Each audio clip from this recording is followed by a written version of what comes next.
যে সিলেবাসের যেটা বেসিক পার্ট, ক্লাস 9-10 এর একটা এসএলএসটি সিলেবাস দিয়েছে, 11-12 এর একটা এসএলএসটি সিলেবাস দিয়েছে। লাস্ট 2016 এর পর যেই ধরনের সিলেবাস আমরা ফেস করতে চলেছি, 9-10 আর 11-12 এর সিলেবাসের মধ্যে বেসিক হিউজ কিন্তু খুব বেশি ডিফারেন্স নেই। মেইনলি যদি আমরা বলি কোন কোন জায়গায় ওরা ডিফারেন্স ক্রিয়েট করেছে, দুটো জায়গায় ডিফারেন্স তৈরি করেছে, 9-10 এর এসএলএসটি আর 11-12 এর এসএলএসটি। একটা হচ্ছে 9-10 এসএলএসটি পার্ট, আর একটা হচ্ছে 11-12 এসএলএসটি পার্ট। এই দুটোর ক্ষেত্রে জিওগ্রাফির ওরা যে সিলেবাস তৈরি করেছে, দ্যাট ইজ কমিশন যে সিলেবাস তৈরি করেছে, এইখানে 10খানা ইউনিট ওরা বলে দিচ্ছে, 10খানা ইউনিট তোমাদেরকে পড়তে হবে। এইখানে কি করেছে, 11টা ইউনিট বলেছে। এখানে 10টা ইউনিট, এখানে 11টা ইউনিট পড়তে হবে। দুটোর মধ্যে বেসিক ডিফারেন্স খুব বিশাল কিন্তু কিছু নয়, একটা ইউনিট অ্যাড করেছে। কোন ইউনিট অ্যাড করেছে আমরা আসবো। এইখানে যা ইউনিট দিয়েছে এখানে সেম জিনিস, শুধুমাত্র স্ট্যান্ডার্ডটা একটু আপলিফট হয়ে যায়। কেন? এটা হচ্ছে 9-10 বেসিসে, এটা হচ্ছে 11-12 বেসিস, স্ট্যান্ডার্ডটা একটু বেড়ে যাবে। ওকে, এই সিলেবাসে কি আছে না আছে, কিভাবে পড়বে, কোন কোন জায়গাগুলো কভার আপ করা উচিত, স্ট্র্যাটেজি কি হওয়া উচিত, তো লাস্টে যখন এসএসসি যখন হয়েছিল আমরা যে টাইমে দিয়েছিলাম আর এখন যে প্যাটার্ন হয়ে গেছে, দুটো প্যাটার্নের মধ্যে কি ডিফারেন্স তৈরি করেছে, সেই জিনিসগুলো নিয়ে আমরা ইউটিউবের সেশনে ডিটেলস আলোচনা করব। ওকে, তো এই যে সিলেবাস তোমাদের মাথায় তো দুটোর মধ্যে খালি স্ট্যান্ডার্ডের ডিফারেন্স। অনেকে ভেবে রাখতে পারো, অনেকে সেট থাকতে পারে, যে অনেকে বলেওছে অলরেডি, স্যার আমি ঠিক করেছি যে আমি এসএলএসটি 9-10, ঠিক আছে। তো তোমরা যেটা শুনে এসছো না, পাস আর অনার্স, মানে অনার্স এর পোস্ট গ্রাজুয়েট, এখানে সেম জিনিস কিন্তু কাজ করছে। কি জিনিস কাজ করছে, এখানে স্ট্যান্ডার্ডটা একটু ডেপথ বেশি। আমরা যখন আজকে আলোচনা করবো, একটা দুটো টপিক নিয়ে আমাদের আলোচনা করবো যখন, তখন দেখতে পারবো যে এই কোশ্চেনে কি স্ট্যান্ডার্ড আছে, এই কোশ্চেনে কি স্ট্যান্ডার্ড দেয়। স্ট্যান্ডার্ডে শুধুমাত্র ডেপথের পরিবর্তন হয়ে। তোমরা যখন এই দুটো স্ট্যান্ডার্ডের বেসিক্যালি যখন পড়বে, তোমার মাথায় রাখো যখন এক্সামই দেবে এই স্ট্যান্ডার্ডটাকে ফোকাস করবে। আমরা যখন ক্লাস করবো আমরা একটু হাই স্ট্যান্ডার্ড ফোকাস করে, 11-12 স্ট্যান্ডার্ড ফোকাস করে দেবো, অটোমেটিক এই জায়গাটা কভার আপ হয়ে যাবে। ওকে, তো আমরা যখন ফার্দার ক্লাস করবো তখন আমাদের কি ফরম্যাটটা থাকবে আমি বলে দিই। ফরম্যাট থাকবে, আমরা যেটা ক্লাস করব তার একটা বাংলায় নোটস তোমরা পেয়ে যাবে, এবং সেইটা ওপর বেস করে তোমাদের সেই জিনিসটার উপর বেস করে, যেরকম পরীক্ষায় তোমাদের এমসিকিউ আছে 55 মার্কসে, সেরকম চ্যাপ্টার ওয়াইজ এমসিকিউ মক পরীক্ষা হবে। ঠিক আছে, চ্যাপ্টার ওয়াইজ এমসিকিউ মক পরীক্ষা হওয়া ছাড়াও, এছাড়াও তোমাদের প্রত্যেকটা চ্যাপ্টার পিছু মিনিমাম 50 to 60 কোশ্চেন তোমাদেরকে চ্যাপ্টার ওয়াইজ প্রোভাইড করা। এছাড়া ডেসক্রিপটিভ বই যারা পড়ে এসছো, কম বিস্তর তোমাদের নলেজ আছে, সেই বইটাকে তোমাদের ফলো করতে হবে। ক্লাসে যে পার্ট গুলো করবো, যে নোটস বা পিডিএফ ফরম্যাট গুলো পাবে, সেগুলো রেগুলার বেসিসে তৈরি করবে। আগেকার দিনে যে অনেকে একটা জিনিস ভাবছে যে এখন যে পরীক্ষার এমসিকিউ প্যাটার্ন তৈরি করে দিয়েছে, যে এক্সামে দেখো আগে তো 2 নম্বর করে লিখতে হতো, এটাও তোমরা জানো। এখন করে দিয়েছে কি এমসিকিউ প্যাটার্ন। তো এমসিকিউ প্যাটার্ন তৈরি করে দেওয়ার ফলে অনেকে চিন্তা ভাবনা করছে কি যে আমাকে এমসিকিউ ফরম্যাট করে নিলেই হবে, কিন্তু মোস্ট প্রবাবলি ধরে চলো বেশিরভাগ চান্স হচ্ছে কোশ্চেনের স্ট্যান্ডার্ড হাই তৈরি করবে। নট অনলি 11-12, 9-10 এর কোশ্চেন কিন্তু হাই হবে। তো সিমিলারলি তোমরা কখনো এমসিকিউ পড়বে না, ডেসক্রিপটিভ বেসিস এবং কনসেপচুয়াল বেসিস পড়বে। পরীক্ষায় আঁকার তো ছবি আঁকার কোনো জায়গা নেই, কিন্তু জিওগ্রাফি যেহেতু একটা কনসেপচুয়াল চ্যাপ্টার এবং পিক্টোগ্রাফিক, দ্যাট ইজ ডায়াগ্রামেটিক্যাল, ছবি তো আমাদের আসবেই। সেই ছবির রেসপেক্টে তোমাদের প্রত্যেককে জেনে রাখো, যখন আমরা পড়বো ছবিটাকে আর সিচুয়েশনটাকে মনে রাখার চেষ্টা করবো। তার মধ্যে একটা দুটো ডেটা পড়তে গিয়ে মাথা থেকে বেরিয়ে যেতেই পারে, ইট ইজ নর্মাল। কিন্তু বারবার বলছি যে এমসিকিউ বেসিসে কিন্তু বিন্দু মাত্র পড়বে না, যেটা কিন্তু সম্পূর্ণ ভুল হয়ে যায়। ডেসক্রিপটিভ পড়ো, দেন ওই চ্যাপ্টারের উপর এমসিকিউ যে আমরা যেটা প্রোভাইড করে দেবো, বা তোমরা যদি কোনো বই কিনে আলাদা প্র্যাকটিস করতে থাকো, ইট ইজ ওকে। কিন্তু অনলি এমসিকিউ করলে পরীক্ষায় কিন্তু কোশ্চেনের সিমিলারিটি পাবে, কেন হুবাহু কিন্তু কোশ্চেন খুলবে। যেমন একটা এক্সাম্পল বলো, ধরো সাপোজ ধরো আমাদের যখন একটা চ্যাপ্টারই আছে, তোমরা দেখেছো পরীক্ষা যখন মডিউল, হোপফুলি তোমরা দেখেছো একটা চ্যাপ্টার আছে geotectonic. Geotectonic that is ভূগাঠনিক গঠন। জিও টেকটনিক মানে হচ্ছে ভূগাঠনিক গঠন।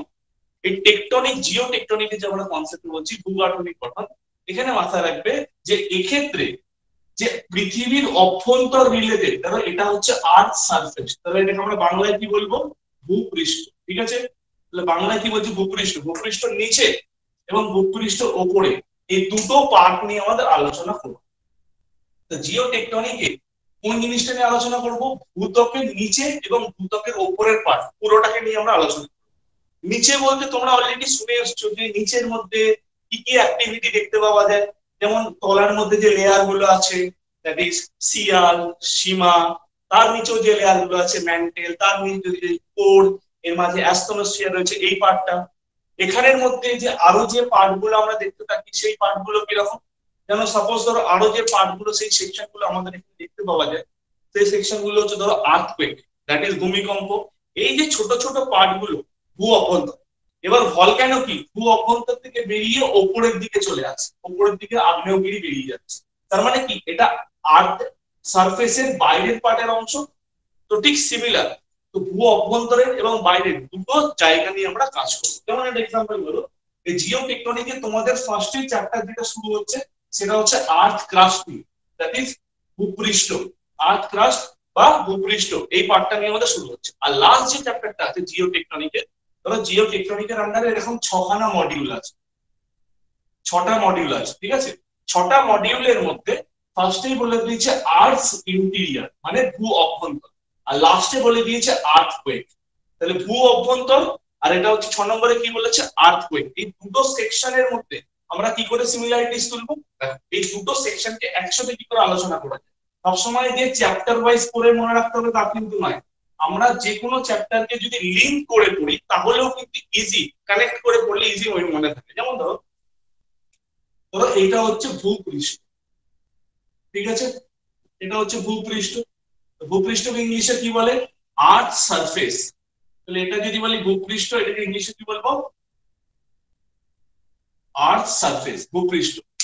তাহলে এই ভূপৃষ্ঠের যে নিচের দিকের অংশ এটাকে কি বলতে পারি? এটাকে বলতে পারি আমরা ভূ অভ্যন্তর। ভূপৃষ্ঠের যেটাকে কি বলতে পারি? ভূ অভ্যন্তর। সাপোজ ধরো আমরা যদি পুকুর পাড়ে দাঁড়িয়ে একটা পুকুরে যদি ঢিল মারি, তাহলে জলের যে একটা স্টেবিলিটি বা জল একটা যে ভারসাম্যজনিত অবস্থায় রয়েছে, ওর উপরে যখন কোনো একটা ঢিল পড়লো বা বাইরে থেকে কিছু একটা জিনিস পড়লো, তাহলে জলের কি ভারসাম্যটা নষ্ট হয়ে যাচ্ছে। ঠিক সিমিলার, এক গ্লাস ভর্তি জলের মধ্যে যদি আমি হাতে করে ধরে থাকি, হাতটা যদি সামান্য কেঁপে যায় তাহলে কি হবে? জলটা পড়ে যেতে থাকবে কিছু। এখানেও সেম কন্ডিশন, সেম জিনিস অ্যাপ্লিকেবল।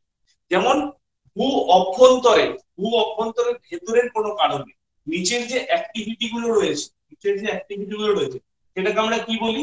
সেটাকে আমরা বলি ফার্স্ট কি কোর। কোর মানে কেন্দ্র। এই কোরের দুটো পার্ট আছে, outer core, inner core. That is core মানে অভ্যন্তর, এর হচ্ছে বহিস্থ, আর অভ্যন্তর মানে অন্তস্থ।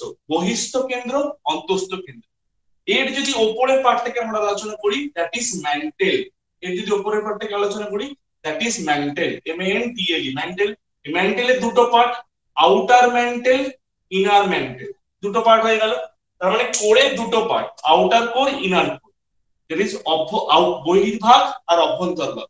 ম্যান্টেলের দুটো পার্ট হয়ে গেল, that is outer mantle, inner mantle. বাইরে ভেতরে বাইরের পার্ট, অভ্যন্তরের পার্ট। আর এখানে যদি আমরা চলে যাই এই সব জায়গা করেই আমরা দেখতে পাবো কি অ্যাস্টেনোস্ফিয়ার। তার এখানে আমাদের শিয়াল আর সীমা আমরা দেখতে পাবো। এগুলো আমরা ডিটেইলসে ঢুকবো। তার আগে দেখো ভূমিকম্প নিয়ে একটু বেসিক আলোচনা করে। ভূমিকম্প ব্যাপারটা কি? পৃথিবীর অভ্যন্তরে যখন কোনো জায়গা ভারসাম্যজনিত অবস্থায় আছে, ধরো এই পেনটা এখানে রয়েছে ভারসাম্যজনিত অবস্থায়, এখানে যদি কোনো রকম আমার হাতটা কাঁপে বা এরিয়াটা যদি কেঁপে যায়, ডিসব্যালেন্স হয়ে যাবে। তার মানে কি, যত বেশি ডিসব্যালেন্স হবে, বেশি ডিসব্যালেন্স হলে হাত থেকে পড়েও যেতে পারে। ঠিক সিমিলার ওয়েতে ভূ অভ্যন্তরে কোন রকম বাহ্যিক কারণ বা আভ্যন্তরিক কারণের জন্য পৃথিবীর বাইরের ত্বক কেঁপে উঠতে পারে, নাও কেঁপে উঠতে পারে। যদি ভূ অভ্যন্তরে কোন রকম অ্যাক্টিভিটির জন্য কোথাও যদি কেঁপে ওঠে, সেটাকে ভূমিকম্প বলে। এই ভূমিকম্পটাকে আমরা ডায়াগ্রামেটিক্যালি বলতে পারি। কিরকম ভাবে? ধরো সাপোজ ধরো এটা হচ্ছে ভূপৃষ্ঠ, ফার্স্টেই বলেছি এটা হচ্ছে ভূপৃষ্ঠ। ধরো এর অভ্যন্তরে কোনো একটা পার্ট, এর অভ্যন্তরে বলতে ধরো এই একটা part। এই জায়গাটা কি বলবো? এই জায়গাটাকে বলবো আমরা ফোকাস। ফোকাস বা কেন্দ্র। কোন জায়গাটাকে বলবো? যেখানে ভূমিকম্পের উৎপত্তি হবে। ভূমিকম্প কোনো একটা জায়গায় অরিজিন হচ্ছে, কোনো একটা জায়গায় তার সোর্স, কোনো একটা জায়গায় অরিজিন। ভূমিকম্প যেখানে উৎপত্তি হচ্ছে সেটা তরঙ্গের আকারে ছড়িয়ে পড়ছে, তরঙ্গের আকারে, ওয়েভের আকারে ছড়িয়ে পড়ছে। এটা ওয়েভের আকারে এরকম ভাবে ছড়িয়ে পড়ছে। তাহলে এই যে ওয়েভের আকারে ছড়িয়ে পড়ছে, ফার্স্ট কোথায় টাচ করছে? এই জায়গাটা দেখো, ভূপৃষ্ঠে টাচ করছে, এই যে এরকম টাচ করছে, এরকম ভাবে ক্রমশ যদি বড় হয় ছড়িয়ে যেতে।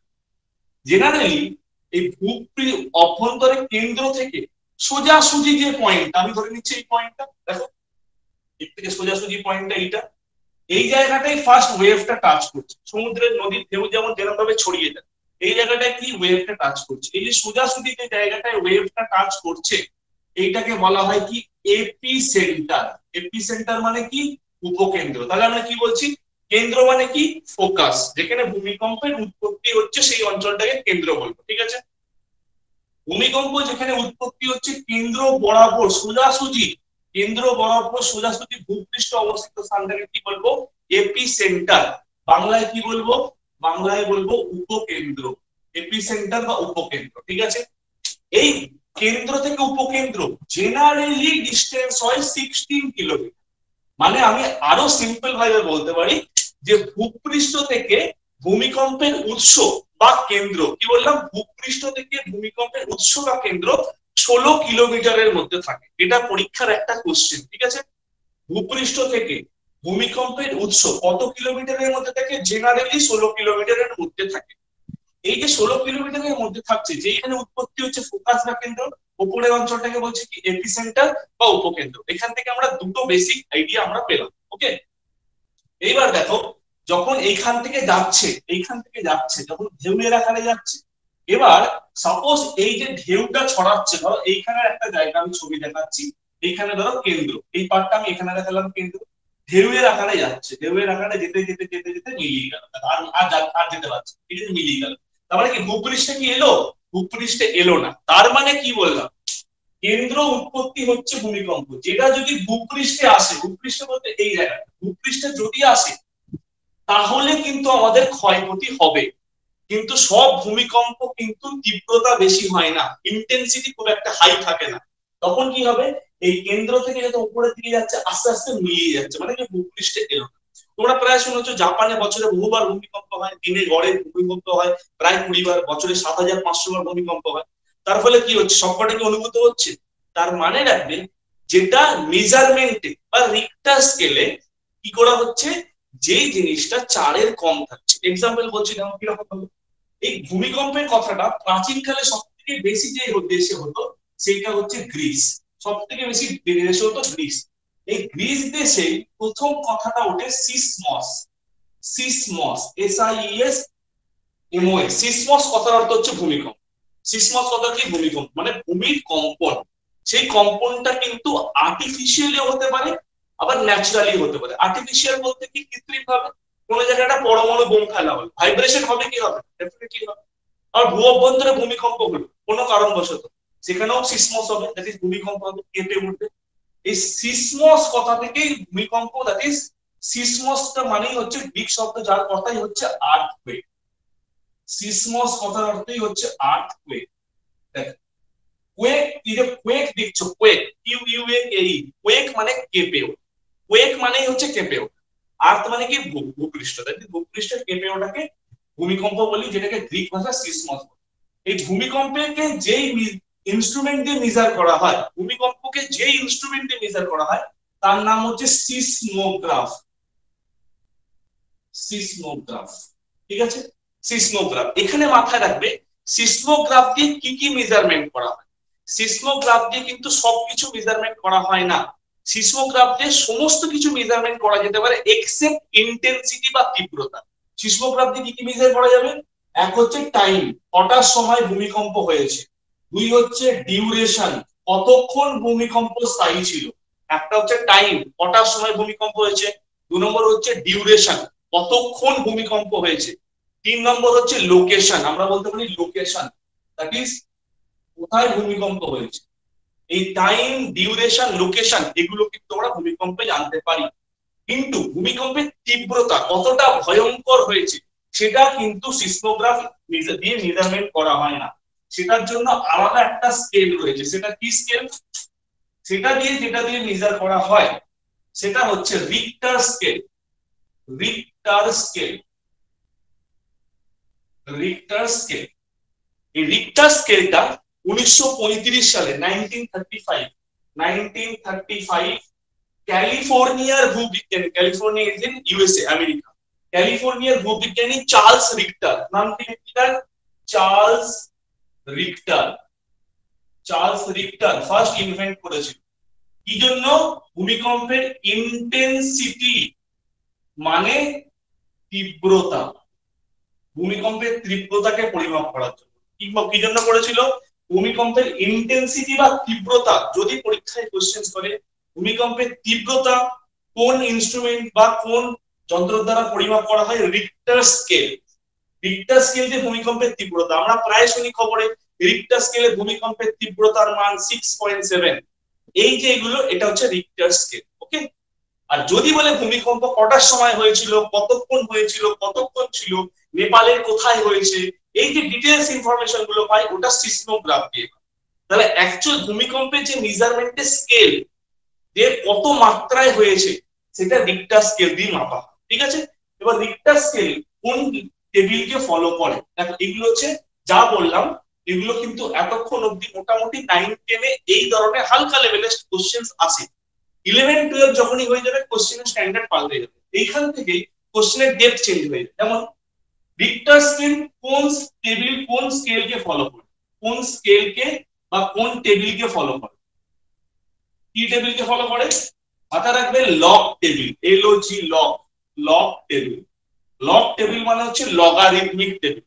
লগ টেবিল মানে হচ্ছে লগারিদমিক টেবিল। কি করে বুঝবো লগ টেবিল কিভাবে কাজ করে? দেখো আমরা বলতেই পারি, সাপোজ ধরো রিক্টার স্কেলে ভূমিকম্পের মাত্রা হচ্ছে 5.5, রিক্টার স্কেলে ভূমিকম্পের মাত্রা কত? 5.5। সাপোজ ধরো 5.5 থেকে 6.5, তোমরা এখানে গ্যাপটা দেখছো 1 কিন্তু 5.5 রিক্টার স্কেলের মান, 6.5 রিক্টার স্কেলের মান, 5.5 থেকে 6.5 ভূমিকম্প হওয়া মানে 6.5 এর ভূমিকম্প 5.5 এর ভূমিকম্পের থেকে 10 গুণ বেশি শক্তিশালী। এই জায়গাটা বুঝে নাও, ডিফারেন্স কিন্তু এক। এটা হচ্ছে লগ টেবিল। 6.5 এর ভূমিকম্প 5.5 এর ভূমিকম্পের থেকে কত গুণ বেশি শক্তিশালী? 10 গুণ বেশি শক্তিশালী। ঠিক আমি যদি আবার লিখি 7.5, এই 7.5 5.5 এর তুলনায় কত গুণ বেশি শক্তিশালী? কেউ পারবে? 7.5 5.5 এর তুলনায় কত গুণ বেশি শক্তিশালী? কি হবে অ্যানসার? 100 গুণ স্যার। ভেরি গুড, 100 গুণ। ঠিক আছে। তাহলে 10 এর পাওয়ারে বাড়ে, 2 to the power 1, 2 to the power 2, 2 to the power 3, মানে 10 এর পাওয়ারে বাড়বে কিন্তু। ঠিক আছে। তো 7.5 5.5 এর তুলনায় 100 গুণ বেশি শক্তিশালী, আর 6.5 5.5 এর তুলনায় 10 গুণ বেশি শক্তিশালী। তাহলে বুঝতে পারছো রিক্টার স্কেল এই যে টেবিলটা দেখছো, এটাকে বলা হয় লগারিদমিক টেবিল। আমি পুরোটা লিখে দিচ্ছি, লগ টেবিলকে শর্টে বলা হয় লগারিদমিক টেবিল। ঠিক আছে। লগ স্কেলকে ফলো করে, লগারিদমিক স্কেলকে ফলো। এবার ভূমিকম্পে যে কারণগুলো বেসিক্যালি আমাদের কাছে হাইলাইট হয়েছে, তাহলে এখানে কি পেলাম? ভূমিকম্পের ইনস্ট্রুমেন্টের পরিমাপ। ঠিক আছে। সিসমোগ্রাফি কি, টাইম, ডিউরেশন, লোকেশন, এগুলো জানতে পারি। যদি বলে হ্যাঁ ভূমিকম্পের তীব্রতা, তখন করবো রিক্টার স্কেল। চার্লস রিক্টার 1935 এই রিক্টার স্কেল এই ফরম্যাটে কাজ করে। এই এক্সাম্পলটা মাথায় রাখো, অনেক সময় এক্সাম্পল দিয়ে কোশ্চেন দেয়। এবার বেসিক্যালি এটার থেকে যখন কোশ্চেন আরো দেখতে যাবে, কোশ্চেনের ফরম্যাটটা কি রকম হয়ে যাবে? ধরো এই যে ভূমিকম্পের ওয়েভ, ওয়েভ মানে কি? তরঙ্গ। তোমরা একটু আগে বুঝলে যে রিক্টার স্কেল কি? রিক্টার স্কেলকে জেনারেলি 0 থেকে 10, কত থেকে?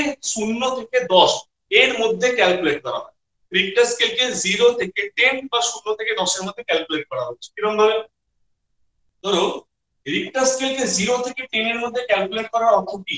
0 থেকে 10 এর মধ্যে ক্যালকুলেট করার অর্থ কি? 1 2 3 4 এরকম করতে 10 অবধি গেছে, তার পয়েন্ট অফ ফ্র্যাকশন আমরা বলতে পারি 2.2। যদি রিক্টার স্কেলে ভূমিকম্পের মান 1 থেকে 4 এর মধ্যে থাকে বা 0 থেকে 4 এর মধ্যে থাকে, আমরা সেটাকে অনুভব করতে পারি না। সেই ভাইব্রেশনটা পৃথিবী অবধি এসে পৌঁছায় না। যেটা বলছিলাম আস্তে আস্তে মিলিয়ে যাচ্ছে, ভূপৃষ্ঠে এসে পৌঁছাচ্ছে না কিন্তু। ঠিক আছে। এটাকে বলছে কি? Low intensity, low intensity earthquake, কম তীব্রতাযুক্ত ভূমিকম্প। যদি 5 6 7 8 এর মধ্যে যদি থাকে, তাহলে এটাকে বলবো কি? মিড বা মিডিয়াম, মিডিয়াম ইন্টেন্সিটি আর্থকুয়েক। আর যদি 9 থেকে 10-এর মধ্যে এই রেঞ্জে ঢুকে যায় হাই ইন্টেন্সিটি আর্থকুয়েক। ঠিক আছে, তিনটে জোন পেয়ে গেলাম। লো ইন্টেন্সিটি আর্থকুয়েক নিম্নমানের ভূমিকম্প বা নিম্ন তীব্রতার ভূমিকম্প, মধ্যম তীব্রতার ভূমিকম্প, উচ্চ তীব্রতার ভূমিকম্প। এই যে ভূমিকম্পটা দেখছো এই 9-10 লেভেলের জায়গায় চলে গেলে সেখানে সভ্যতা পুরো নষ্ট হয়ে যায়, সিভিলাইজেশন পুরো শেষ একদম। ঠিক আছে, ফার্দার সিভিলাইজেশন তৈরি করতে বহু সময় লাগে। এই ভূমিকম্পটা ডেইলি বেসিসে কিন্তু জাপানে হচ্ছে। কিন্তু জাপানকে ভূমিকম্পের দেশ বলা, এটা তোমরা ছোটবেলা থেকে পড়ে এসছো, ডেইলি বেসিসে হচ্ছে, কিন্তু এটাকে আমরা ইন্টেন্সিটি এতটা কম থাকার জন্য আমরা ফিল করতে পারি। ঠিক আছে, আমাদের গায়ে যদি হালকা করে একটু টাচ করে রাখো আমরা বুঝতে পারবো না, তাহলে টাচের ইন্টেন্সিটি একটু বেশি হতে হবে, হালকা টাচ করলে বোঝা যায়। ঠিক এই যে টাচের ইন্টেন্সিটি বেশি বলতে কি, 4 যখনই ক্রস করে যাচ্ছে আমরা ভূমিকম্প অনুভব করবো। কেন? এই তরঙ্গটা এই যেখানে উৎপত্তি হচ্ছে ভূপৃষ্ঠে এসে পৌঁছে যাবে, ভূপৃষ্ঠে এসে পৌঁছে যাবে। ওকে, এইটা হলে ভয়ঙ্কর পরিস্থিতি হয়। জেনারেলি আমাদের যে ভূমিকম্পের মেজারমেন্ট গুলো থাকে বা বইতে যে এক্সাম্পল গুলো থাকে সেটা এই রেঞ্জের মধ্যে, এই রেঞ্জে। এবার তোমাদের দেখেছো যে ভারতে একাধিক ভূমিকম্প হচ্ছে, আমাদের রিসেন্টলি সব থেকে হাইলাইটেড ভূমিকম্প, সব থেকে ভয়ঙ্কর লেভেলের ভূমিকম্প যেটা হয়েছিল 2001 সালে 26শে জানুয়ারি, প্রজাতন্ত্র দিবসের দিন। ঠিক আছে, 2001-এর 26শে জানুয়ারি গুজরাটের ভুজ অঞ্চলে ভূমিকম্প হয়েছিল, যেখানে প্রায় 50,000-এর লোক বেশি মারা গেছিল এবং 1.5 লক্ষের বেশি আহত হয়েছিল ওই দিনকে। এটা ভারতের ইতিহাসে অন্যতম ভয়ঙ্কর ভূমিকম্পমূলক দিন। কিন্তু যদি পরীক্ষায় কোশ্চেন করে যে আজ অব্দি ভারতবর্ষের সব থেকে ভয়ঙ্কর ভূমিকম্প কত সালে কোথায় হয়েছিল, ঠিক আছে, তোমাদের এমসিকিউ ফরম্যাট কত সালে কোথায় হয়েছিল, এবং এর সঙ্গে যদি এটাও জিজ্ঞেস করে যে সেই ভূমিকম্পটার ফলে, আমি হিন্টস দিচ্ছি, 3 লক্ষ লোক মারা গেছিল, মানুষ 3 লক্ষ লোক সঙ্গে সঙ্গে মারা গেছিল, আহতের কথা বলছি না, ডেড। তো ভারতবর্ষের কোন জায়গায় সব থেকে বেশি ভূমিকম্প হয়েছিল, ভয়ঙ্কর লেভেলের ভূমিকম্প হয়েছিল? তোমাদের পরীক্ষায় যারা অপশন দিচ্ছে কি হতে পারে বলে, পরীক্ষা যারা অপশন দিল কলকাতা, অরুণাচল প্রদেশ, জম্মু এন্ড কাশ্মীর, আর হচ্ছে উত্তরাখণ্ড। তোমাকে 4টে অপশন দিল, ঠিক আছে, কলকাতা, অরুণাচল প্রদেশ, জম্মু কাশ্মীর, উত্তরাখণ্ড। এই 4টে অপশনের মধ্যে তোমরা বলবে কোন জায়গায় ভূমিকম্প সব থেকে বেশি হয়েছিল। ভারতের ইতিহাসে 3 লক্ষ লোক মারা গেছিল, 3 লক্ষ লোক মানুষ স্পট ডেড, কোথায় হয়েছিল অ্যান্সার? চলো প্রত্যেকে মেসেজ যারা লিখতেও জানো তারা মেসেজে লিখে বলবে কোথায় সব থেকে বেশি হয়েছিল।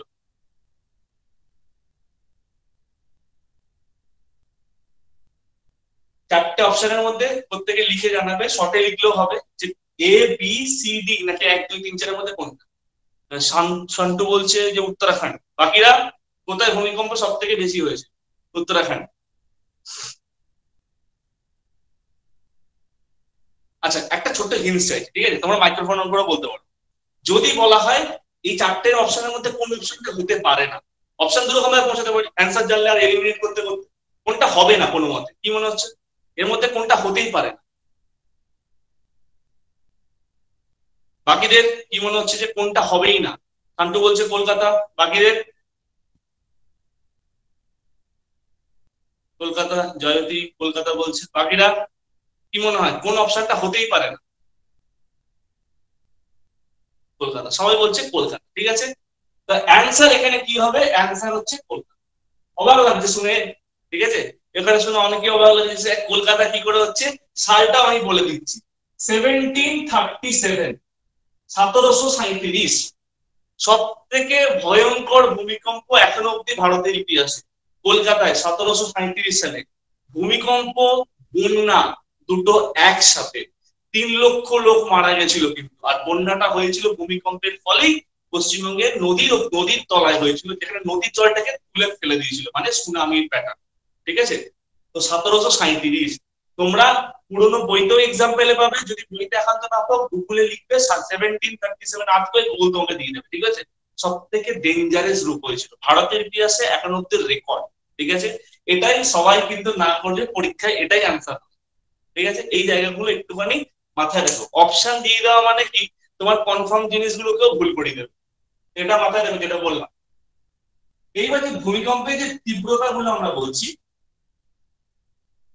ভূমিকম্পের তীব্রতার ক্ষেত্রে এখানে দেখো ভারতে একটা ভূমিকম্প হয়েছে, এই ভূমিকম্পের ফলে ভারতে একটা ভূমিকম্প ছিল কোথায়, সালটা বলে দিচ্ছি 1967। এই বছর একটা ভূমিকম্প হয়েছিল, যে ভূমিকম্পটা হওয়ার ফলে একটা বাঁধ ভেঙে গেছিল। কোথায় হয়েছিল ভূমিকম্পটা? 1967 সালে ভূমিকম্প হয়েছিল মহারাষ্ট্র। 1937 মহারাষ্ট্রে ভূমিকম্প হয়েছিল একটা জায়গা, সেই জায়গাটার নাম কি, কয়না। কোন রিজিয়নে যে হয়েছিল মহারাষ্ট্রের? কয়না রিজিয়নে হয়েছিল। কোন নদীর ওপর হয়েছিল যদি বলে, কয়না রিভারের ওপর হয়েছিল। এর ফলে একটা ড্যাম বা বাঁধ ভেঙে গেছিল। কি বাঁধ? বাঁধটার নাম হচ্ছে কয়নানগর ড্যাম। কয়নানগর ড্যাম 1967 সালে মহারাষ্ট্রের কয়না অঞ্চলে কয়না নদীর উপর নির্মিত কয়নানগর বাঁধ সম্পূর্ণভাবে ভেঙে গেছিল। ওকে, এই ভারতের একটাই ভূমিকম্প যার ফলে বাঁধ ভেঙে গেছিল। ঠিক আছে, বাঁধ ভেঙে যাওয়ার ফলে ভূমিকম্প। তোমরা প্রিভিয়াস ইয়ারে যখন ডেসক্রিপটিভ কোশ্চেনের প্যাটার্ন ছিল তখন খুলে দেখবে এই ধরনের কোশ্চেন কিন্তু অলরেডি এসেছে। তো একটু কেয়ারফুল থাকবে এই জায়গাটায়। ঠিক আছে, ওটা ছোট ছোট জায়গাগুলোকে হাইলাইট করে যেগুলো সাধারণত অমিট হয়ে যায়।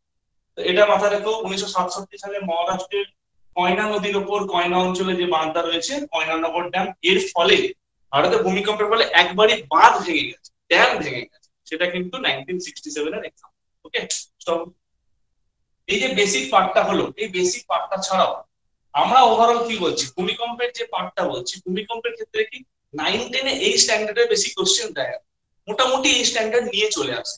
11-12 যখনই যাবে স্ট্যান্ডার্ডের ডেপথ বেড়ে যাবে, তখন বুঝতে পারবে 11-12 এ কি ধরনের কোশ্চেন হয়। পরীক্ষায় যে স্তরে ভূমিকম্প তো তরঙ্গের আকারে আসছে, ভূমিকম্প তো তরঙ্গের আকারে আসছে, তাহলে উৎপত্তি হচ্ছে কোথায়? এই জায়গাটা কেন্দ্র উৎপত্তি হচ্ছে। আমরা এই জায়গাটাকে কি বলেছি? ভূপৃষ্ঠ। এই জায়গাটা তরঙ্গ কিভাবে আসছে? তরঙ্গ এরকম ভাবে ছড়িয়ে আসছে, এরকম ভাবে ছড়িয়ে আসছে তরঙ্গ। এই তরঙ্গের যে রেঞ্জ, এই রেঞ্জটা আমি কথা বলেছিলাম ভূঅভ্যন্তরে 16 কিলোমিটার। এই রেঞ্জটাকে তিনটে ভাগে ভাগ করা যায়। একটা হচ্ছে এই রেঞ্জ, একটা হচ্ছে এই রেঞ্জ, আর একটা হচ্ছে এই ছোট্ট। ঠিক আছে, তিনটে ভাগে ভাগ করা যাচ্ছে। এই যে তিনটে ভাগে ভাগ করা যাচ্ছে এটাকে বলা হচ্ছে P P wave. P wave মানে হচ্ছে প্রাথমিক তরঙ্গ বা প্রাইমারি ওয়েভ। এটা হচ্ছে S wave, that is secondary wave বা গৌণ তরঙ্গ বা শিয়ার ওয়েভ। পি মানে কি? Primary wave. প্রাইমারি ওয়েভ মানে প্রাইমারি প্রাথমিক তরঙ্গ। এস ওয়েভ, এস ওয়েভ মানে হচ্ছে শিয়ার ওয়েভ, শিয়ার এস এইচ ই এ আর, এটা হচ্ছে জিওগ্রাফিক্যাল টার্ম। আর শর্টে বলা হয় সেকেন্ডারি ওয়েভ, বাংলায় গৌণ তরঙ্গ। এটাকে বলা হয় কি? Surface wave. সারফেস ওয়েভ, এটাকে কি বলা হচ্ছে? উপরের পার্টটাকে, একদম উপরের পার্টটাকে সারফেস ওয়েভ। এটাকে অনেকে এল ওয়েভও বলে, কিন্তু কথাটা ঠিক নয়। অনেকে সারফেস ওয়েভকে এল ওয়েভ বা লং ওয়েভ বলে, কথাটা ঠিক নয়। কেন? সারফেস ওয়েভকে দুটো ভাগে ভাগ করা যায়, এল ওয়েভ আর র্যালে ওয়েভ, দুটো ভাগে। এলটা উপরের দিকে, র্যালেটা নিচের দিকে। এরও ডিটেইলস আমরা ঢুকবো। তাহলে তিনটে ওয়েভ দেখতে পেলাম, P wave, primary wave, secondary wave, surface wave. ঠিক আছে, এই যে তিনটে ওয়েভ দেখতে পেলাম, এই তিনটে ওয়েভের বৈশিষ্ট্য নিয়ে আমরা কিছু আলোচনা করব। ঠিক আছে, ফার্স্টে দেখো পি ওয়েভ। ফার্স্টে যদি আমরা বলি পি ওয়েভ, পি ওয়েভ ক্ষেত্রে কি? পি ওয়েভ সংকোচন প্রসারণ করে এগোয়, দ্যাট ইজ সংকুচিত হচ্ছে, প্রসারিত হচ্ছে, দ্যাট ইজ কন্ট্রাক্ট আর এক্সপ্যানশন। এই কন্ট্রাক্ট এক্সপ্যানশন, সংকোচন প্রসারণের মাধ্যমে অনুভূমিক ভাবে এঁকে বেঁকে বেড়ে, উল্লম্ব ভাবে নয়, কিন্তু উল্লম্ব ভাবে উপরের দিকে ওঠে না, বৈশিষ্ট্য ডিফারেন্ট। কি হচ্ছে? অনুভূমিক ভাবে এঁকে বেঁকে বেড়ে হচ্ছে। যেমন দেখো পি ওয়েভ বলতে কি? সংকোচন ও প্রসারণের মাধ্যমে এঁকে বেঁকে উপরের দিকে উঠছে। দ্যাট ইজ কিভাবে? ফার্স্ট বৈশিষ্ট্য পি ওয়েভের সংকোচন ও প্রসারণ, সংকোচন ও প্রসারণের মধ্যে এগিয়ে বেগে উঠছে। ঠিক আছে, পি ওয়েভ যেটা তিনটে কন্ডিশনের মধ্যে দিয়ে যেতে পারে, দ্যাট ইজ কঠিন মাধ্যম, তরল মাধ্যম, গ্যাসীয় মাধ্যম। সলিড, লিকুইড, গ্যাসেস, তিনটে ফেজেস এর মধ্যে যেতে পারে। দ্যাট ইজ কিভাবে যেতে পারে? এখানে এইটা ফার্স্ট পয়েন্ট থেকে সংকোচন ও প্রসারণের মাধ্যমে কি করছে? এগিয়ে যাচ্ছে পি ওয়েভ। সেকেন্ড বৈশিষ্ট্য কি বলবো? দ্যাট ইজ সলিড মানে কঠিন, লিকুইড মানে তরল, এন্ড গ্যাসিয়াস মানে গ্যাসীয় অবস্থা। তিনটের মাধ্যমে কি করছে? তিনটের মধ্যে দিয়ে যেতে পারে। তাহলে কি বললাম আমরা এই পয়েন্টটা? যে পি ওয়েভ বা প্রাইমারি ওয়েভ, প্রাথমিক তরঙ্গ, কঠিন মাধ্যম, লিকুইড মানে তরল মাধ্যম, গ্যাসীয় মাধ্যম, তিনটে মাধ্যমের মধ্যে দিয়ে প্রবাহিত হতে পারে। এটা মেন বৈশিষ্ট্য। এই দুটো বৈশিষ্ট্য ছাড়াও আরেকটা পরীক্ষায় জিজ্ঞেস করে যে যখন এটা যাচ্ছে, এখানে তো শিলা রয়েছে, ইনার রকে তো শিলা রয়েছে, যখন রক্সের মধ্যে দিয়ে যাচ্ছে, শিলার মধ্যে দিয়ে যাচ্ছে, এর স্পিড কত থাকে? এর স্পিড থাকে 6 কিলোমিটার/সেকেন্ড। তাহলে শিলার মধ্যে দিয়ে যখন যাচ্ছে এর গতিবেগ কত থাকছে? 6 কিলোমিটার প্রতি সেকেন্ডে। 6 কিলোমিটার প্রতি সেকেন্ডে গতিবেগে যাচ্ছে। ওকে। আর যদি বলে যখন এটা গুরুমণ্ডলের মধ্যে দিয়ে যাচ্ছে, যদি আমরা গুরুমণ্ডলে এখন ঢুকিনি, গুরুমণ্ডলে যখনই ঢুকবো, দ্যাট ইজ এর স্পিডটা বেড়ে 8 কিলোমিটার হয়ে, দ্যাট ইজ এর স্পিডটা 8। এখানে তিনটে কোশ্চেন বেসিক্যালি কিভাবে যায়, সংকোচন ও প্রসারণের মাধ্যমে, কি পদ্ধতি? উলম্ব নয় কিন্তু অনুভূমিক পদ্ধতির মাধ্যমে। অনুভূমিক, সলিড, লিকুইড, গ্যাসেস তিনটের মাধ্যমে যাচ্ছে। এখান দিয়ে রক্স পাস করছে, রক্সের মধ্যে দিয়ে যখন যাচ্ছে তখন গতিবেগ কত থাকছে? 6 কিলোমিটার/সেকেন্ড। পরীক্ষা সব থেকে বেশি হাইলাইট করে এই পয়েন্ট। কোশ্চেনের স্ট্যান্ডার্ডের ডিফারেন্স বলছি, 11 12 এই ধরনের স্ট্যান্ডার্ডে ঢুকে। ঠিক সিমিলার ওয়েভে যখনই এটা এস ওয়েভের মধ্যে দিয়ে যাচ্ছে, ধরো এটা এই পয়েন্টে, ধরো সাপোজ ধরো এস ওয়েভ বা সেকেন্ডারি ওয়েভের মধ্যে দিয়ে যাচ্ছে, এসে এস ওয়েভ বা কি হচ্ছে? কণাগুলো উল্লম্বভাবে উপরের দিকে উঠছে। এস ওয়েভ গুলো কি? পার্টিকেলস গুলো, বস্তুর কণাগুলো কিভাবে যাচ্ছে? সব উল্লম্বভাবে যাচ্ছে। মানে কি? ভূমিকম্প যেরাম যাচ্ছে ও সেরাম যাচ্ছে, ভূমিকম্প যেরাম যাচ্ছে ও সেরাম যাচ্ছে। আর এ কি হচ্ছে? এ এরকম ভাবে এঁকে বেঁকে যাচ্ছে, ঠিক আছে? আর ওয়ে উল্লম্ব ভাবে যাচ্ছে, ভূমিকম্প যেরাম যাচ্ছে সেরাম যাচ্ছে। মানে কি? কিরকম মুভমেন্ট? ভার্টিক্যাল বা উল্লম্ব মুভমেন্ট। কিরকম ভাবে যাচ্ছে? ভার্টিক্যাল বা উল্লম্ব ভাবে, ঠিক আছে? এইখানে দেখলাম কঠিন, তরল, গ্যাস তিনটের মধ্যে দিয়ে প্রাইমারি ওয়েভ যেতে পারে। আর এস ওয়েভের ক্ষেত্রে মাথায় রাখবে তরল ও গ্যাসের মধ্যে দিয়ে যেতে পারে না। সেকেন্ডারি ওয়েভ কি? তরল আর গ্যাস। সেকেন্ডারি ওয়েভের সেকেন্ড পয়েন্ট কি? লিকুইড, তরল আর গ্যাসিয়াস, গ্যাসীয়, এর মধ্যে দিয়ে যেতে পারে না। তাহলে কার মধ্যে দিয়ে যায়? শুধুমাত্র সলিডের মধ্যে দিয়ে যায়। লিকুইড আর গ্যাসের মধ্যে দিয়ে যেতে পারছে না, কার মধ্যে দিয়ে যাচ্ছে? কঠিনের মধ্যে দিয়ে যাচ্ছে। তুমি যদি কার মধ্যে দিয়ে যেতে পারছে না, এটা মনে রাখো, অ্যান্সার বেরিয়ে যাবে। লিকুইড আর গ্যাসিয়াসের এর মধ্যে দিয়ে যেতে পারছে না, কার মধ্যে দিয়ে যাচ্ছে? সলিডের মধ্যে দিয়ে যাচ্ছে। তাহলে লিকুইড, গ্যাস যেতে পারছে না, আর শুধুমাত্র যেতে পারছে কার মধ্যে দিয়ে? সলিডের মধ্যে দিয়ে যেতে পারছে। দুটো এখানে পয়েন্ট পেয়ে গেলাম। এবার এই যে স্পিড, এই স্পিডটা এখানে কত লিখেছিলাম? 6 কিলোমিটার/আওয়ার। সেকেন্ডারি ওয়েভ যখন যাচ্ছে এর স্পিডটা কমে যাচ্ছে, 3.5 কিলোমিটার/আওয়ার/সেকেন্ড। 3.5 কিলোমিটার/সেকেন্ড।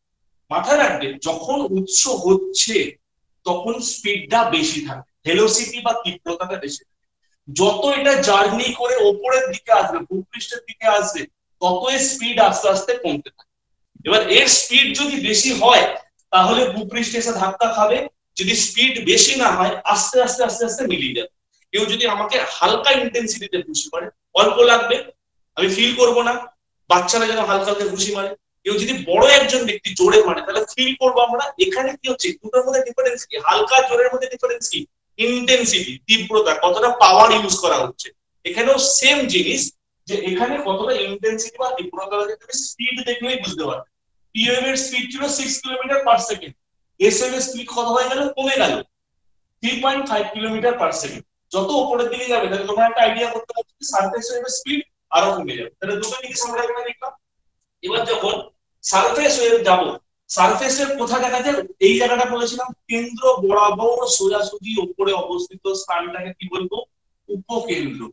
তাহলে সারফেস কোথায় দেখতে পাওয়া যায়? সারফেস ওয়েভ বা ভূপৃষ্ঠীয় তরঙ্গ, ভূপৃষ্ঠীয় তরঙ্গ বা সারফেসের উপকেন্দ্র বরাবর অঞ্চলে দেখতে পাওয়া যায়। সারফেস ওয়েভ বা ভূকম্পীয় তরঙ্গ ভূপৃষ্ঠীয় তরঙ্গে উপকেন্দ্র বরাবর অঞ্চলে, এই বরাবর অঞ্চলে। এই যে সারফেস ওয়েভ, এর দুটো ভাগ আছে। সারফেস ওয়েভের দুটো ভাগ আছে। একটা হচ্ছে কি Rayleigh wave, RALEIGH, RALEIGH, Rayleigh wave. আরেকটা হচ্ছে এল ওয়েভ। এল ওয়েভ মানে এটাকে অনেকে বলে লং ওয়েভ, ঠিক আছে, বা লঙ্গিটিউডিনাল ওয়েভ, দ্যাট ইজ অনুদৈর্ঘ্য তরঙ্গ, লং ওয়েভ। এই সারফেস ওয়েভে ধরো এইটা হচ্ছে সারফেস, এইটুকু পার্ট হচ্ছে সারফেস, এইটুকু পার্ট সারফেস। এই সারফেস ওয়েভের নিচের দিকটা হচ্ছে র্যালে ওয়েভ, আর উপরের দিকটা হচ্ছে এল ওয়েভ। মানে ভূপৃষ্ঠে যেটা ধাক্কা খাচ্ছে ওটা আর ওয়েভ কিন্তু নয়, ওটা কিন্তু লং ওয়েভ। ভূপৃষ্ঠে যেটা ধাক্কা খাচ্ছে ওটা কিন্তু আর ওয়েভ নয়, ওটা কিন্তু এল ওয়েভ বা লং ওয়েভ। কিন্তু মাথায় রেখো P wave, S wave, L wave নয় কিন্তু। P wave, S wave, primary wave, secondary wave, surface wave. Surface wave can be classified into two, upper part L wave বা long wave, lower part হচ্ছে Rayleigh wave. ঠিক আছে, দুটো জায়গা যেন মাথায় থাকে, এই জায়গাটা কিন্তু খুব ক্লিয়ার। গাছের বড় বড় গুড়ির শিকড়, ধরো বট গাছের শিকড় বহু তলা অব্দি চলে গেছে, তো বট গাছের শিকড় ভূপৃষ্ঠে আসার আগে তো বট গাছের শিকড়কে টাচ করছে, যেহেতু বহু তলায় চলে গেছে, ও যেটা ফেস করছে ওটা কিন্তু সাধারণত র্যাল ওয়েভের কাছাকাছি হতে পারে। কিন্তু আমাদের ভূপৃষ্ঠে ঘর বাড়ি বা মানুষ যেখানে বসবাস করছে, যখন সারফেসে এবার উঠে আসছে, আমরা যেখানে রাস্তায় হাঁটাচলা করছি সারফেসে উঠে আসছে, ওটা হয়ে গেল এল ওয়েভ। অ্যাকচুয়াল এল ওয়েভেরও পুরো নাম আছে, সেটা হচ্ছে লংগিটিউডিনাল ওয়েভ, দ্যাট ইজ অনুদৈর্ঘ্য তরঙ্গ। ঠিক আছে, তার মানে কি, এটা হচ্ছে পি ওয়েভ কি দেখলাম 6 kilometre per second, S wave কি দেখলাম 3.5 কিলোমিটার পার সেকেন্ড। তার মানে বুঝতে পারছো সারফেস ওয়েভ আরো কমবে, এটা হচ্ছে 1.5 থেকে 2 কিলোমিটার পার সেকেন্ড। সারফেস ওয়েভে 1.5 থেকে 2 কিলোমিটার পার সেকেন্ড। কেন 1.5 থেকে 2 লিখলাম, আরো ডিটেইলে গেলে দুটো বললাম, একটা হচ্ছে র্যালে ওয়েভ, তার উপরেরটা হচ্ছে লং ওয়েভ। র্যালি ওয়েভে থাকছে 2 কিলোমিটার পার সেকেন্ড, আরো উপরে উঠে যাচ্ছে এল ওয়েভ, মানে কি 1.5 কিলোমিটার পার সেকেন্ড। এই রেঞ্জের মধ্যে ঘোরাফেরা।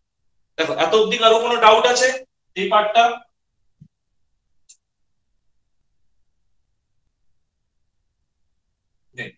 এবার দেখো এই যে অঞ্চল দিয়ে যাতায়াত করছে, এই যে পজিশনের মধ্যে, এগুলো কিন্তু একটু একটু ডেসক্রিপটিভ প্যাটার্নে পড়লে তোমাদের আরো ডিটেলসে মনে থাকে। এখানে একটা পুরো চ্যাপ্টার আমরা মেন মেন পয়েন্ট গুলো আলোচনা করছি শুধু ডেমো ক্লাস হিসেবে।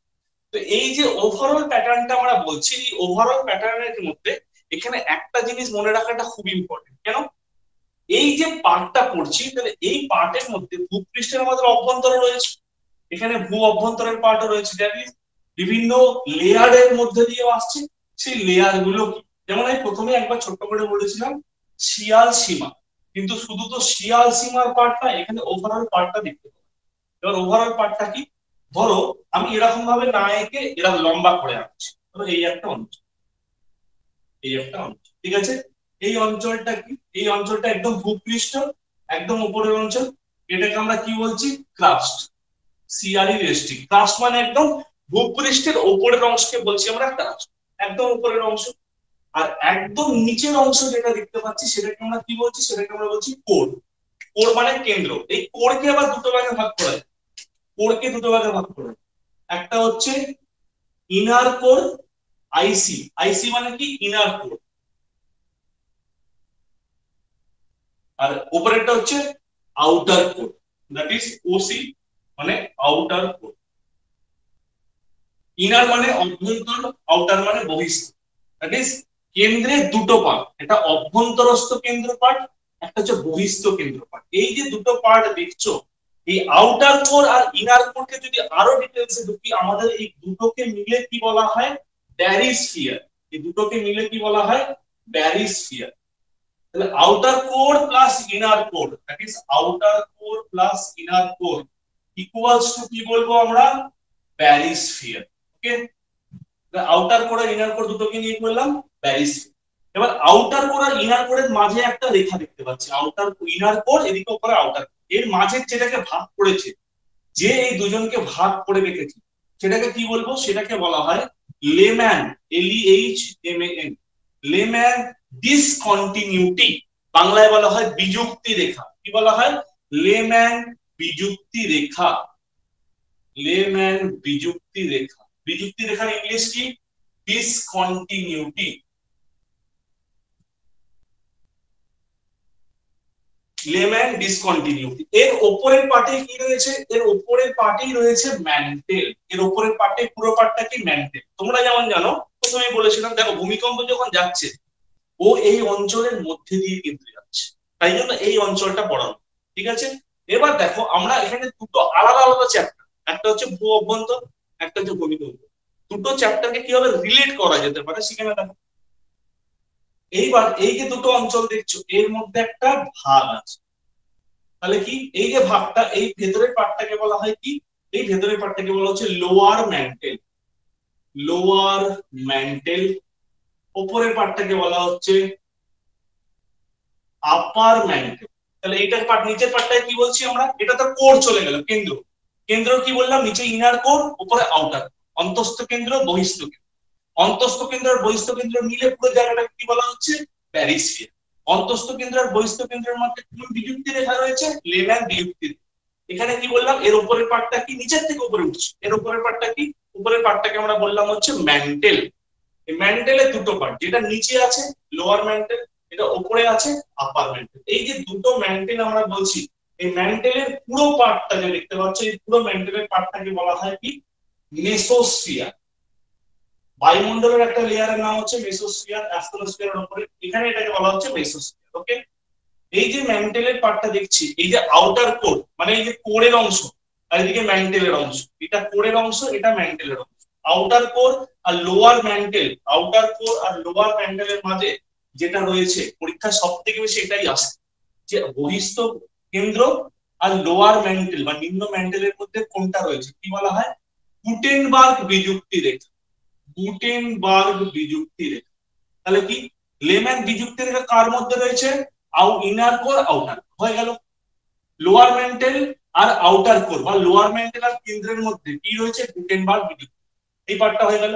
এইবার দেখো, এই জায়গাটা লোয়ার ম্যান্টেল হলো, এর উপরের পার্টটা কি আমরা বলছি? আপার ম্যান্টেল। লোয়ার ম্যান্টেল আর আপার ম্যান্টেল কি কে ভাগ করেছে? এই অঞ্চলটা ভাগ করেছে, লোয়ার ম্যান্টেল আর আপার ম্যান্টেল। এই পার্টটাকে বলা হচ্ছে কি? রেপিডটি। রেপিডটি ডিসকন্টিনিউটি। এর মানে হচ্ছে রেপিডটি বিযুক্তি রেখা। দেখো পরপর ভাগগুলোকে আমরা করছি, inner core outer core Lehmann বিযুক্তি রেখা, outer core lower mantle Gutenberg বিযুক্তি রেখা, লোয়ার ম্যান্টেল আর আপার ম্যান্টেলের মধ্যে রেপিডটি বিযুক্তি রেখা, ইনার কোর আউটার কোরকে নিয়ে কি বলছি? ব্যারিস্ফিয়ার। লোয়ার ম্যান্টেল আর আপার মেন্টালকে কি নিয়ে বলছি? মেসোস্ফিয়ার। ঠিক সিমিলারলি আপার মেন্টালের উপরের পার্টটা কি হয়ে যাচ্ছে? আপার মেন্টালের উপরের পুরো পার্টটা হয়ে যাচ্ছে লিথোস্ফিয়ার, যেটাকে বাংলায় বলা হয় শিলামণ্ডল।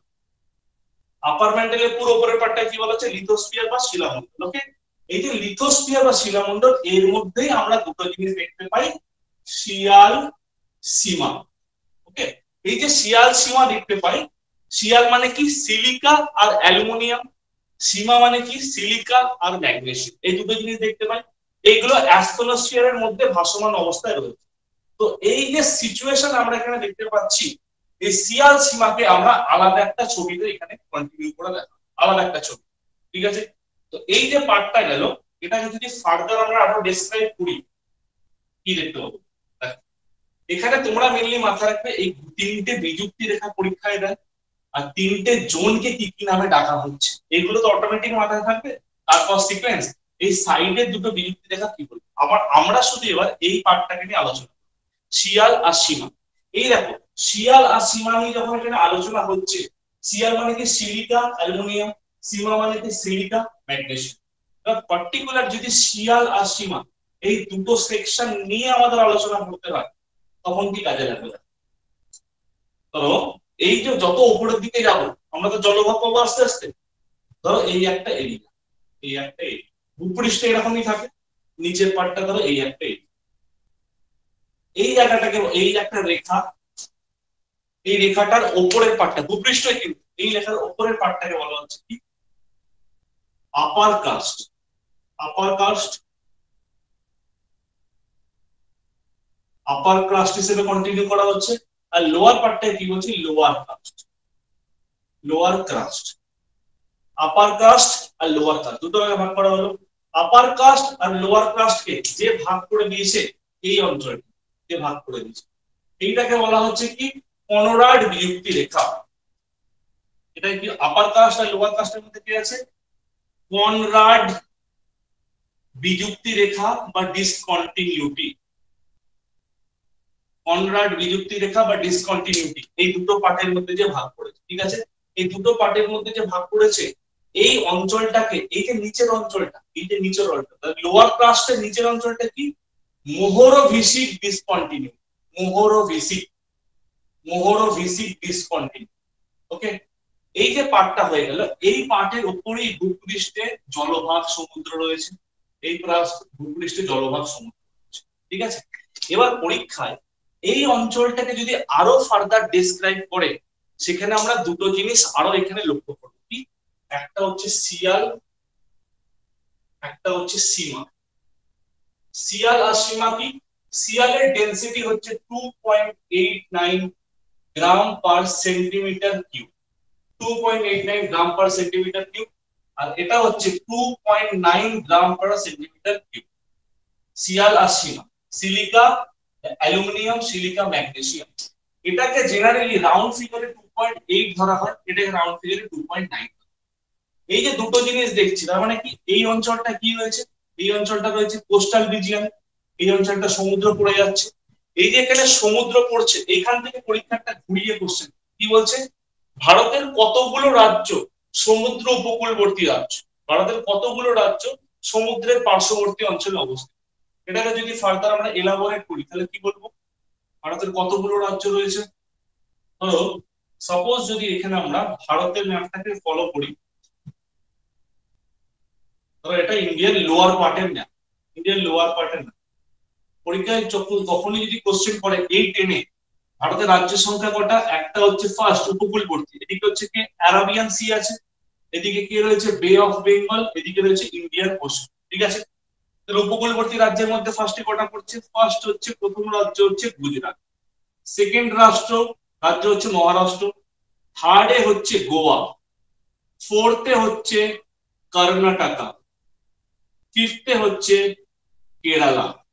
তাহলে ভারতের উপকূলের রাজ্যের মধ্যে এই সাইডে কটা, পশ্চিম উপকূলে কটা রয়েছে? গুজরাট, মহারাষ্ট্র, গোয়া, কর্ণাটকা, কেরালা। ভারতের পশ্চিম উপকূলে কটা রাজ্য রয়েছে? গুজরাট, মহারাষ্ট্র, গোয়া, কর্ণাটকা, কেরালা। ঠিক সিমিলার যদি আমি পূর্ব উপকূলে চলে যাই, কে কে রয়েছে? তামিলনাড়ু, তারপর অন্ধ্রপ্রদেশ, তারপর ওড়িশা, দেন ওয়েস্ট বেঙ্গল। তাহলে ভারতের উপকূলবর্তী রাজ্য বা coastal state, how many state situated along the coast line of India? উপকূলবর্তী রাজ্যের সংখ্যা কটা?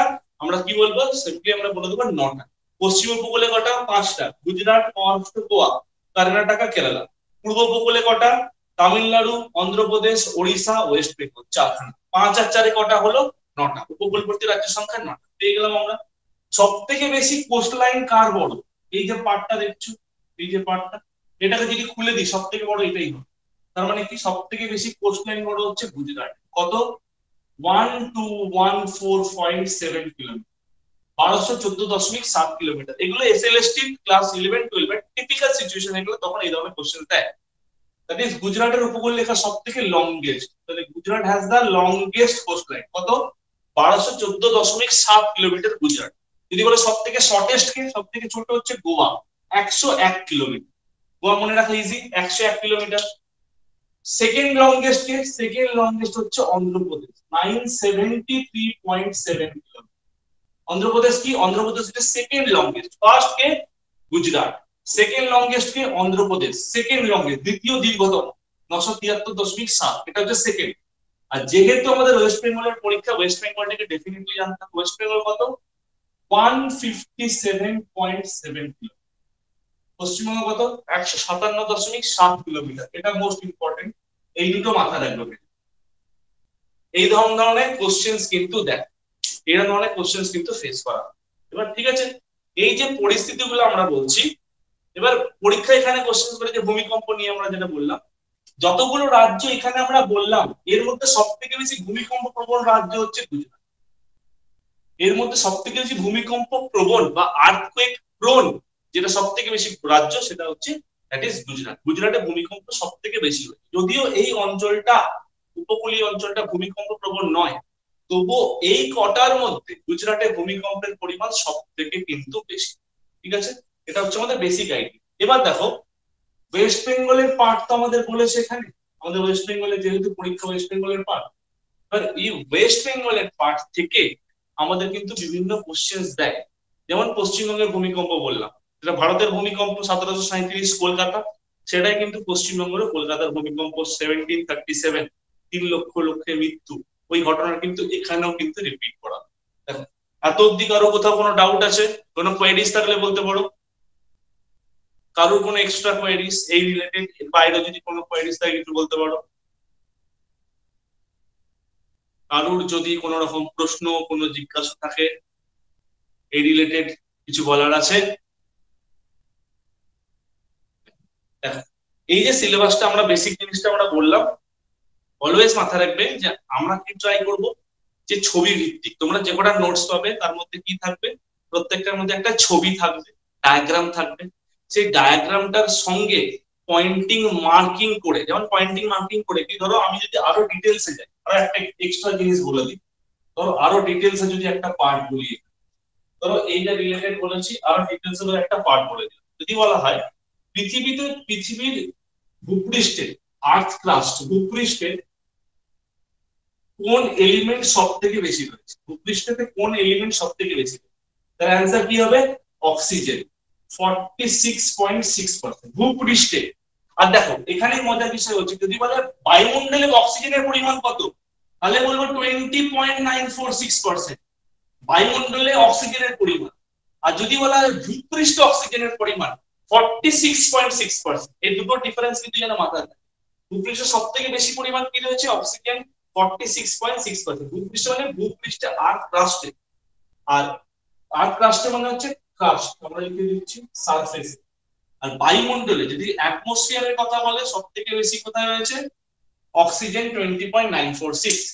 তারপর কি রয়েছে? সিলিকন। এসআই মানে কি? সিলিকন। এসআই মানে সিলিকন। সিলিকন কত? 27.7%। আর তারপর রয়েছে হচ্ছে অ্যালুমিনিয়াম, দ্যাট ইজ 8.1%। এই তিনটে পার্সেন্টেজ মাথায় রাখবে ভূপৃষ্ঠে। আর যদি বায়ুমণ্ডলে বলে, বায়ুমণ্ডলে সব থেকে বেশি তো অ্যাটমসফিয়ারের মধ্যে O2 তো নয়, অক্সিজেন 20.946। বায়ুমণ্ডলে সব থেকে বেশি হচ্ছে 78.084%, দ্যাট ইজ নাইট্রোজেন। সব থেকে বেশি কি হয়েছে? 78.084% নাইট্রোজেন। অক্সিজেন হচ্ছে 20.946, যেটাকে রাউন্ড ফিগারে 21% বলা হয়ে থাকে। ওকে, এই পার্সেন্টেজ গুলো কিন্তু অনেক সময় পরীক্ষা হলে দেয়। এখন যদি কোশ্চেন প্যাটার্ন পাল্টে দিয়ে বলে, তাহলে অ্যালুমিনিয়াম 8.1%, তো আর আয়রন, এফি মানে কি? আয়রন। এফি মানে কি? আয়রন। তাহলে এটাকে যদি আমরা বলি কত? 5%। আয়রন হচ্ছে 5%। এবার চারটে কোশ্চেন তোমাকে দিয়ে বললো A B C D 1 2 3 4 arrange করো, একের সঙ্গে 3, 2 এর সঙ্গে বি। এই যদি অ্যারেঞ্জ করতে পারো তখন কিন্তু কোশ্চেন টিপিক্যাল হয়। জেনারেলি এই কোশ্চেন গুলো কিন্তু 9 10 এ দেয় না, 11 12 এই দেয়। তো এই জায়গাগুলো একটু মাথায় রাখতে হবে। হ্যাঁ, এই সিকোয়েন্স গুলো কিন্তু, ডেটা গুলো মাথায় রাখতে হবে। সোজা কথা এগুলো কিন্তু মনে রাখা বা মুখস্থ করতে হবে। কিন্তু যেগুলো ডায়াগ্রামেটিক পিক্টোরিয়াল, সেগুলো কিন্তু আমরা ডায়াগ্রামেটিক বেসিসে পড়া উচিত। কিন্তু আদারওয়াইজ কিন্তু ওগুলো ডেসক্রিপটিভ ফরম্যাটে পড়ে একটু প্রবলেমেটিক সিচুয়েশন আসতে পারে। আজকে এতটাই আমাদের। আরো কিছু জিজ্ঞাসা থাকলে বলতে পারো। আর বৃহস্পতিবারের সেশনে আমরা পুরো লাইভ ক্লাসে আমরা পুরো জিনিসটা সিলেবাস নিয়ে আলোচনা করব, ঠিক আছে? পুরো সিলেবাস কিরকম থাকবে, কিভাবে পড়া উচিত, কোশ্চেনের প্যাটার্নে কতটা পরিবর্তন এসছে বা আসতে পারে, যদি এখন অফিসিয়াল নোটিফিকেশন ফার্দার এখন কিছু দেয়নি, দিলে আমরা আলোচনা ডিটেলসে। চলো, থ্যাংক ইউ সকলকে। আরো কিছু বলার আছে? স্যার ওই শিয়ালের 2.8 গ্রাম পার সেমি কিউ, ওটা কি বললেন? শিয়ালের ঘনত্ব, শিয়াল আর সীমার ঘনত্ব যদি পরীক্ষা জিজ্ঞেস করে, শিয়াল মানে সিলিকা অ্যালুমিনিয়াম, শিয়ালের ডেনসিটি কত, ঘনত্ব কত? 2.8 গ্রাম পার সেন্টিমিটার কিউব। আর যদি বলে সীমার ঘনত্ব কত? 2.9 gram per centimetre cube. Okay sir, thank you. ঘনত্বের ডিফারেন্স। আর কারো কিছু বলার আছে? চলো, থ্যাংক ইউ।